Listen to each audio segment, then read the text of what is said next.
Welcome back to the Leadership Help Desk, where we're striving for purity in leadership, and I'm doing a series. We're still on marketing for small business. If you'd like to see all the marketing concepts that we've talked about in this series and soon to come, look at the playlist called Marketing, and you'll see them all, and you can watch them hopefully all in order. Today's topic is kind of like an IQ test. Actually, all the videos I make are like an IQ test. But our concept here is customer lifetime value. $50,000. Wow. Customer lifetime value is the amount of value that you can get from a customer over their lifetime. Now, when you go to the grocery store, you might spend $100. You spend $100, and you do that every week, almost every week. And if you do it almost every week, I believe that would be $5,000. And research shows that people tend to stay in the same area on average for 10 years, which would give us a total of $50,000 in sales. So when you go to the grocery store, you spend $100. How do you get treated? How do you get treated? Kind of like, you're probably not coming back. Thanks, If they even say thanks. Did you find what you wanted? How can I further serve you? What can we do to keep you coming back? What can we keep you interested in the grocery store or hardware store? No, you really don't get that. You get that at Home Depot? Not so sure. Kroger? Do you get attention at Kroger? Do the frontline people understand that you are $50,000? And if you don't come back, a lot of that $50,000 is gone. So you go into the store and you spend $100.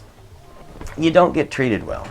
It's because the employees and probably management don't understand the concept of customer lifetime value. Just because that customer only spends $100 a week does not make them a $100 customer. Over time, it makes them a $50,000 customer.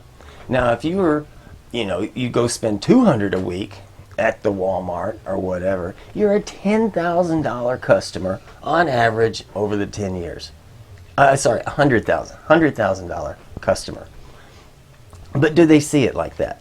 So now, since we're in a small business marketing series, looking at the scenario of you starting your own small business, will you see your customers as $100 customers or $40 customers, or at your ice cream cone place, a $3 customer?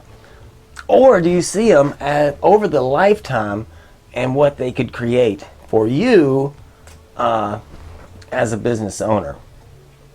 And not only that gets compounded because the customer might spend $3 a week, $150 a year, but they might also, if they're very satisfied, they might tell everybody, hey, you got to go there, right? So they're working for you. And they need to be treated like they're working for you. You sure as hell don't want them to work against you.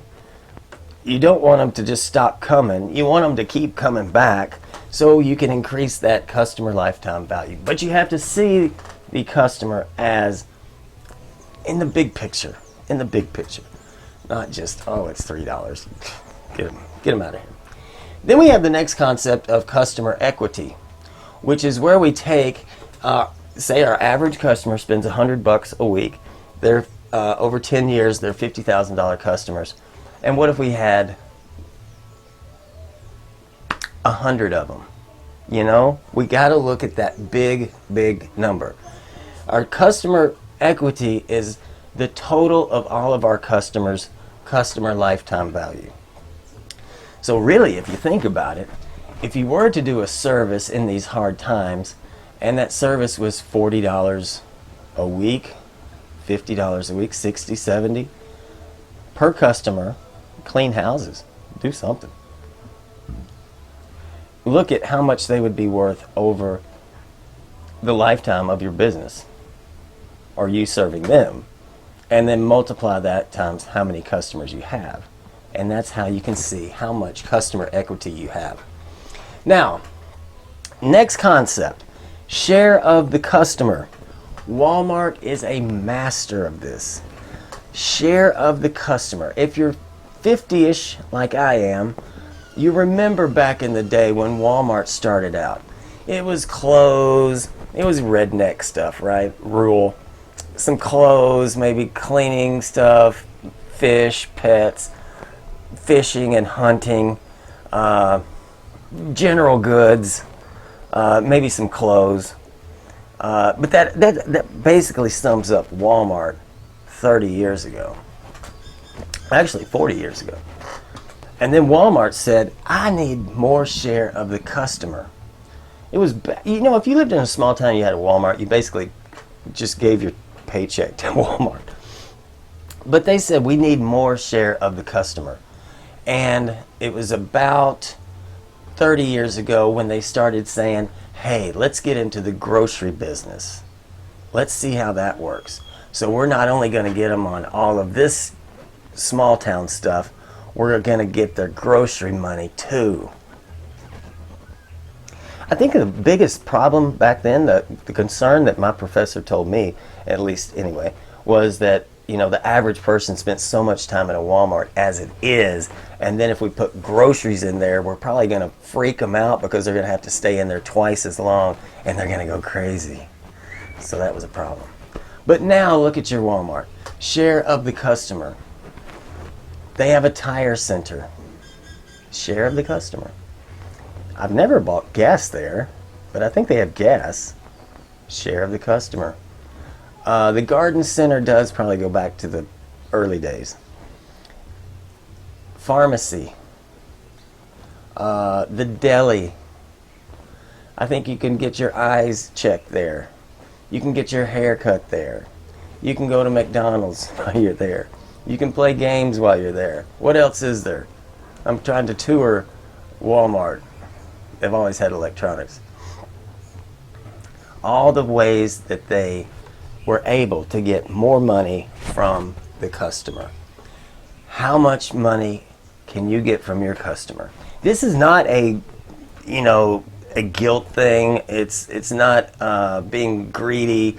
It's actually just being smart, where we say, hey, if I'm going to do a service for people at their house, if you're going to do the yard, you're going to, whatever you do, trim bushes, you trim bushes, right? You get more. Do leaves, you get more. Do the gutters, you get more. Clean off the roof, you get more.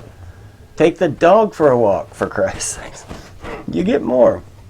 A poop scoop, you get more. Wash the car while you're there. You get more. You get a bigger share of the customer.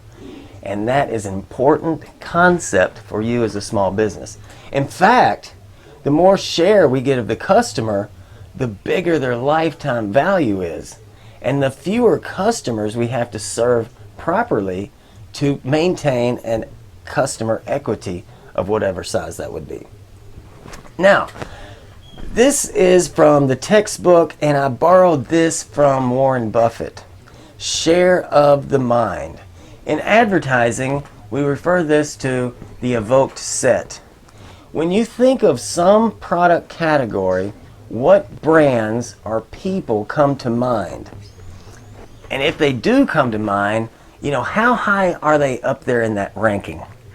And that's what we call share of the mind. So we'll play a little brand game here. When you think of razors, what do you think of? Gillette. If you think of anybody else, you think of anybody else? Gillette. If you think of soft drinks, what do you think of? Pepsi and Coke and other brands that they have.